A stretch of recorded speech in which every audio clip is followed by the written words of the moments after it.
Hi friends, welcome to our channel. పూజ చేయడానికి జన, రామ్ అందరూ రెడీగా ఉంటారు. మహాలక్ష్మి, అర్చన కూడా కిందకి వస్తారు రెడీ అయ్యి. ఇక పూజకి వెయిట్ చేస్తూ ఉంటారు. ఇంకా ఎందుకు ఆలస్యం, తొందరగా పూజ మొదలు పెడదామా మహా అని జన ప్రశ్నిస్తూ ఉంటాడు. అలాగే మొదలు పెట్టేద్దాం అని అర్చనతో అడుగుతూ ఉంటుంది. ఆ సీత, సుమతి ఎక్కడ కనిపించట్లేదు అని అడుగుతూ ఉంటుంది. ఆ విద్యాదేవి టీచర్ అయితే పైనే ఉన్నది, కానీ సీత ఎక్కడికి వెళ్ళిందో తెలీదు అని చెప్తూ ఉంటుంది. ఇక సీత కోసం అందరూ వెయిట్ చేస్తూ ఉంటారు. ఈలోపు రేవతిని తీసుకొని సీత లోపలికి వస్తూ ఉంటుంది. తనని చూసి అందరూ షాక్ అయిపోతారు. చూడు పిన్ని, సీత వదిన ఎవరిని తీసుకువస్తుందో అని ప్రీతి చెబుతూ ఉంటుంది. రేవతిని ఎందుకు తీసుకువచ్చావు అని చెప్పి మహా ప్రశ్నిస్తూ ఉంటుంది. తను ఈ ఇంటి ఆడపడుచు, రావటంలో తప్పేముంది అని ప్రశ్నిస్తూ ఉంటుంది సీత. ఏ రోజైతే ఆస్తి తీసుకొని వెళ్ళిపోయిందో ఆ రోజే తనతో బంధం మాకు తెగిపోయింది. తనకి ఇంటికి ఏ సంబంధం లేదు అని గిరి చెప్తూ ఉంటాడు. ఎందుకు లేదు? ఇంటి ఆడపడుచు కాబట్టి ఎప్పుడైనా రావచ్చు, ఎప్పుడైనా పోవచ్చు. అడగటానికి మీరెవరు అని చెప్పి సీత ప్రశ్నిస్తూ ఉంటుంది. ఇది నా వ్రతం, నా వ్రతానికి కూడా నువ్వే పిలుస్తావా అని చెప్పి మహాలక్ష్మి అడుగుతూ ఉంటుంది. ఇది మీరు మాత్రమే చేసుకోవట్లేదు అత్తయ్య, నేను రామ్మామ కూడా వ్రతం చేసుకుంటున్నాం కాబట్టి నేను పిలిచాను. ఈ ఇంటికి మీరు ఎలా కోడలో నేను కూడా అలానే కోడలిని అని సీత చెబుతూ ఉంటుంది. మీరు ప్రీతిని పిలవలేదా? అలానే నేను రేవతి పిన్నిని పిలిచాను అని అనటంతో గిరి అంటాడు, ప్రీతి అంటే ఈ ఇంటి ఆడపడుచు అని అడుగుతూ ఉంటాడు. తను ఇంటి ఆడపడిచే, పిన్ని కూడా, అది మర్చిపోతున్నారా అని సీత ప్రశ్నిస్తూ ఉంటుంది. ఇక మహాలక్ష్మి దెబ్బలాడుతూ ఉంటుంది. చూసావా జన ఎలా మాట్లాడుతుందో సీత. నాకు శుభమా అని పూజ చేసుకుంటుంటే ఈ ఇంటికి ఆస్తి నష్టం తీసుకువచ్చిన ఆ రేవతిని పిలిచింది సీత, నువ్వేం మాట్లాడవేంటి అని అడుగుతూ ఉంటుంది. ఇక జన మాట్లాడే లోపే రామ్ చెప్తూ ఉంటాడు, పిన్ని వదిలే పిన్ని, ఇంతటితో ఈ గొడవ. రేవతి అత్తయ్యను పిలిస్తే తప్పేముంది, తను కూడా ఈ ఇంటి ఆడపిల్లే కదా, ఏం పర్వాలేదు, మీరు ఇంకేమీ మాట్లాడద్దు అని చెప్పేస్తూ ఉంటాడు. ఇకప్పుడు చలపతి కూడా అంటాడు, అవును బాగా చెప్పావు అబ్బాయి, ఎందుకంటే తను కూడా ఇంటి ఆడపిల్లే కదా, నీ చేతులారా నువ్వే ఈ పూజని చెడగొట్టుకునేలాగా ఉన్నావు చెల్లాయి అని మహాలక్ష్మితో చెబుతూ ఉంటాడు. నువ్వు మాట్లాడుకు అని కోపంగా అరుస్తూ ఉంటుంది. సరే పిన్ని రా, మనం వెళ్ళి సుమతి అత్తమ్మని కలిసి వద్దాం అని పైకి తీసుకొని వెళ్తుంది రేవతిని సీత. ఇక అందరూ పూజకి రెడీ అవుతూ ఉంటారు.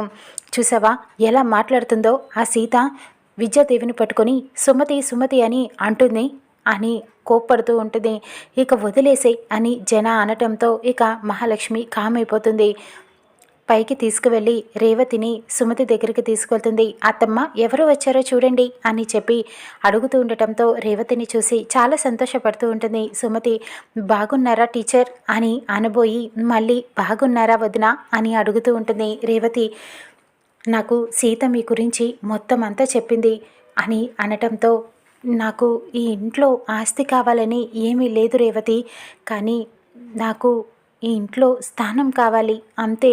సీత నా కోసం పోరాటం చేస్తుంది అని సుమతి చెబుతూ ఉంటుంది. సీత అందరు మంచి కోరుతుంది, నా పెళ్ళికి ఇలాగే పోరాటం చేసింది, ఇప్పుడు మీకు కూడా ఇలానే చేస్తుంది. సీత మిమ్మల్ని నమ్ముతోంది, సీతని నేను నమ్ముతాను. మీరు తొందరలోనే సుమతి అని అందరికీ తెలుస్తుంది, సీత అలా చేస్తుంది అని రేవతి అనటంతో, అవును ఇది అంతా సీత పుణ్యమే. సీత ఏం చేస్తుందనేది ఇప్పుడు దాకా చెప్పలేదు, నన్ను పీటల మీద ఎలా కూర్చోపెడుతుందో ఏంటో నాకు అర్థం కావట్లేదు అని సుమతి అంటుంది. అదంతా సస్పెన్స్ అని సీత అంటుంది.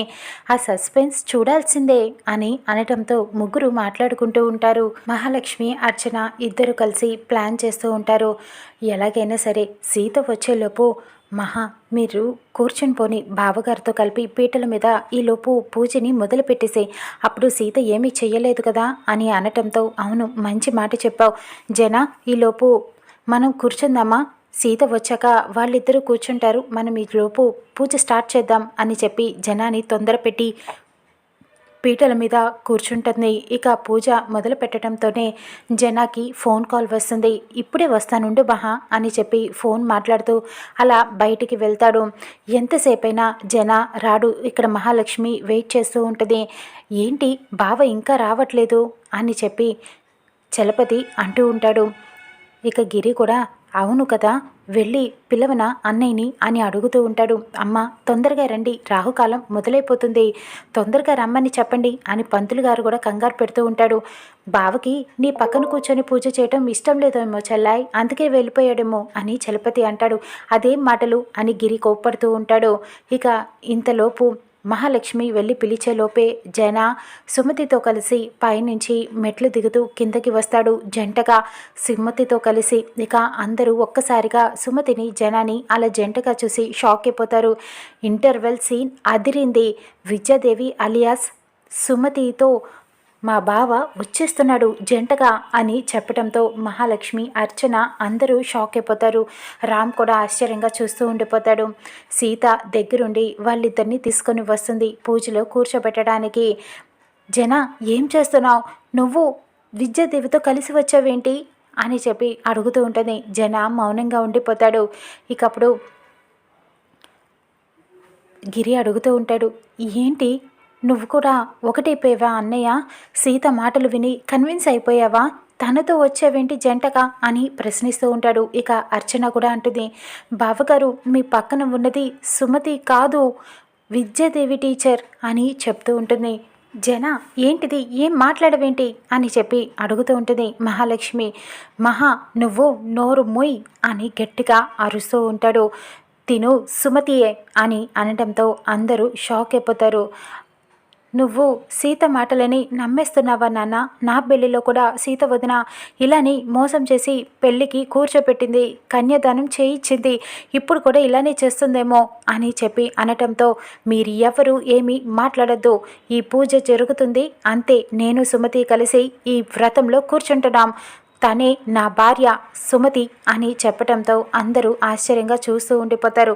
పంతులు గారు మీరు మొదలు పెట్టండి వ్రతం అని అనటంతో అయ్యా మహాలక్ష్మి గారు ఈ పూజ ఆవిడతో జరిపించమని పిలిపించారు కదా అని అడుగుతూ ఉంటాడు. ఇకప్పుడు జన అంటాడు, లేదు ఇప్పుడు నేను సుమతి పూజ చేసుకుంటున్నాం అంటే మీకు ఇద్దరు అని చెప్పి అడుగుతూ ఉంటారు పంతులు గారు. ఇకప్పుడు సీత అంటుంది, అవును పంతులు గారు, మా మామయ్యకు ఇద్దరు భార్యలు, ఆ వెంకటేశ్వర స్వామికి ఇద్దరు భార్యలు ఉన్నట్టుగానే మా మావయ్య గారికి కూడా ఇద్దరు భార్యలు, ఈవిడ పెద్ద ఆవిడ, ఈవిడ చిన్న ఆవిడ అని మహాలక్ష్మిని చూపించి చెబుతూ ఉంటుంది. ఇకప్పుడు అంటే ఇప్పుడు ఇద్దరితో చేసుకుంటారా అని చెప్పి అడుగుతూ ఉంటాడు పంతులు గారు. లేదు, నేను సుమతితో కూర్చొని ఈ వ్రతం చేసుకుంటున్నాను, ఇక రామ్ సీత కూడా చేసుకుంటారు, ఈ వ్రతం అయ్యేదాకా ఎవరు ఏమీ మాట్లాడద్దు, నేను సుమతి మేమిద్దరం భార్యాభర్తలం, ఇక ఎవరు ఏమీ మాట్లాడటానికి వీల్లేదు అని అనటంతో రామ్ తిను మా అమ్మ కాదు నాన్న, మీరు ఎలా నమ్మారు, ఏ ఆధారంతో అని అడుగుతూ ఉంటాడు. అదంతా నేను తర్వాత చెప్తాను, ముందు ఈ వ్రతం కానివ్వండి, ఈ వ్రతం అయ్యేదాకా ఎవరిని మాట్లాడొద్దని చెప్పాను కదా అని గట్టిగా అరుస్తూ ఉంటాడు. ఇకప్పుడు రామ్ సీత పీటల మీద కూర్చుంటారు జంటగా. ఇటు సుమతి జనాతో కలిసి కూర్చుంటారు. ఇక ఇద్దరు జంటలు కూర్చొని పూజ మొదలు పెడుతూ ఉంటారు. ఇక మహాలక్ష్మి చూడటం తప్ప ఏమీ చేయలేని పరిస్థితి ఏర్పడుతుంది.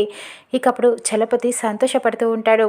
ఇక పూజ మొదలు పెట్టాక సుమతి జనాకి కంకణం కడుతూ ఉంటుంది. ఇక్కడ సీత కూడా రామ్కి కంకణం కడుతూ ఉంటారు. అలా వ్రతం చేసుకుంటూ ఉంటారు. మహాలక్ష్మి చూడలేక కోపంతో రగిలిపోతూ ఉంటుంది.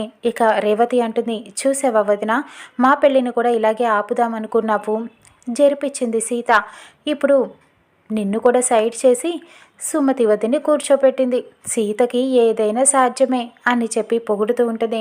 ఇక మహాలక్ష్మి రగిలిపోతూ ఉంటుంది. ఇద్దరు ఆఫీసర్స్ ఇంటికి వస్తూ ఉంటారు సీత ఇంటికి.